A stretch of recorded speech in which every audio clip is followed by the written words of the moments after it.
It is now my pleasure to introduce Bob Brown. Bob Brown is a pilgrim on a spiritual journey for years. He hosted an empathy tent in Thousand Oaks, California, and offered empathetic listening. Life has improved immeasurably since connecting with Edwin Rush and the empathy tent in 2017. And he's going to speak to us on empathy circles and consciousness. Take it away, Bob. Tara, thank you. And Edwin, thank you too. And for everyone for being here. What a privilege and what a joy. And let me push some buttons here.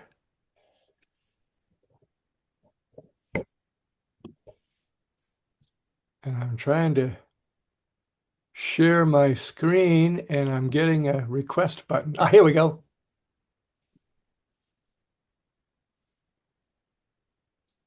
All right.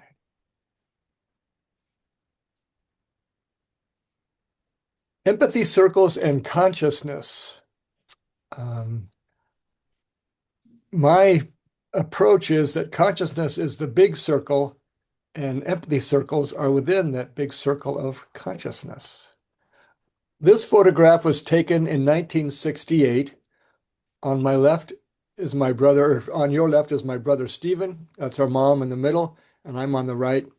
In 1968, I had been listening to my mother tell me every so often for the past 5 or 6 years, you are not the center of the universe. Or she would say something like, the world does not revolve around you. And I thought, well, Mom, I love you and I listen to you, but what you're saying doesn't make any sense to me because everything I saw, heard, tasted, touched, smelled did revolve around me. It came to me and I was the center of the universe.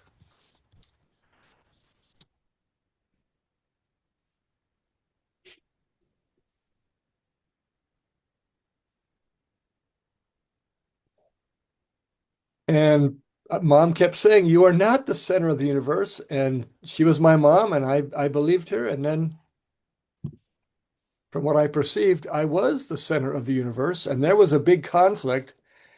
And it really took me from 1968 to a long time after that, helped immensely by Edwin Rush, to realize that I was not the center of the universe.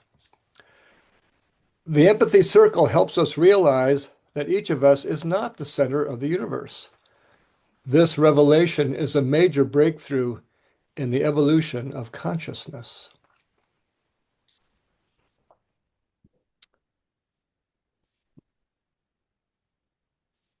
Consciousness is the quality or state of being aware, including self-awareness and awareness of engagement with the world. As consciousness expands, the sense of separation and isolation shrinks. One is aware of being one with and making a unique contribution to all that exists.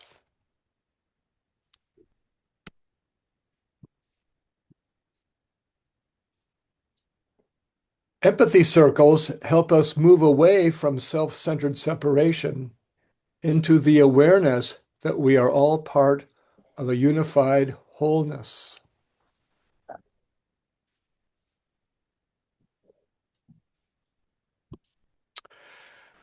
We have a variety of consciousnesses to choose from, selfish, Buddha, Christ, collective, cosmic, divine, Islamic, Krishna, Moses, Tao, universal, along with many, many others.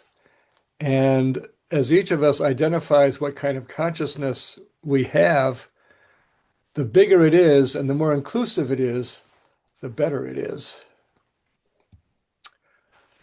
Here's a definition of consciousness from Rupert Spira. We are that with which all experience is known. We are that in which all experience appears. And we are that out of which all experience is made. And for my money, Rupert Spira is one of the leading teachers of consciousness in our world today.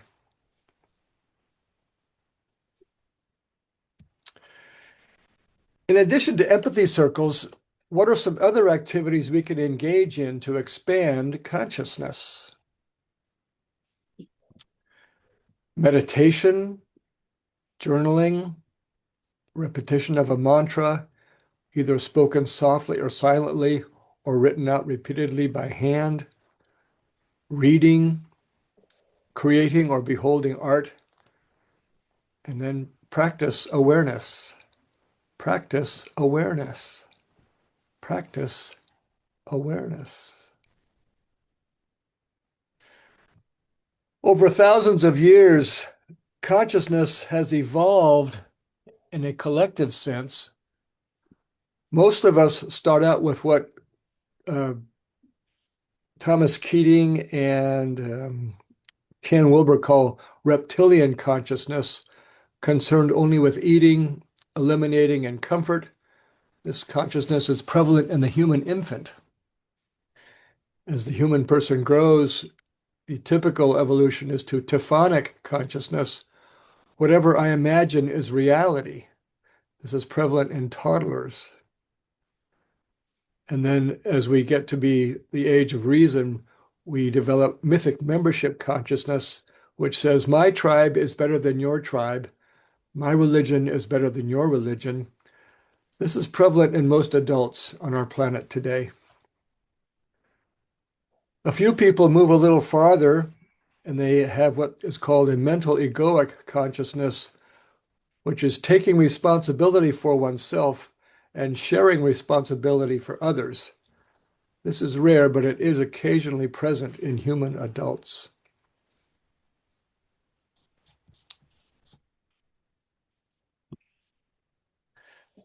Once we get past mental egoic, it's extremely rare, but these are better levels of consciousness, in my opinion. Intuitive consciousness is beyond rational thinking, characterized by human cooperation, forgiveness, negotiation, mutuality rather than competition, and a growing sense of oneness with others and of belonging to the universe. And then the end of the spectrum is the unitive consciousness, the experience of working unconditional love into one's faculties and relationships. The sense of a separate self diminishes. So this is the goal we're looking for, and Spira teaches that it really is existing in us. We just have too many things blocking it. So we want to find ways to come back to unitive consciousness.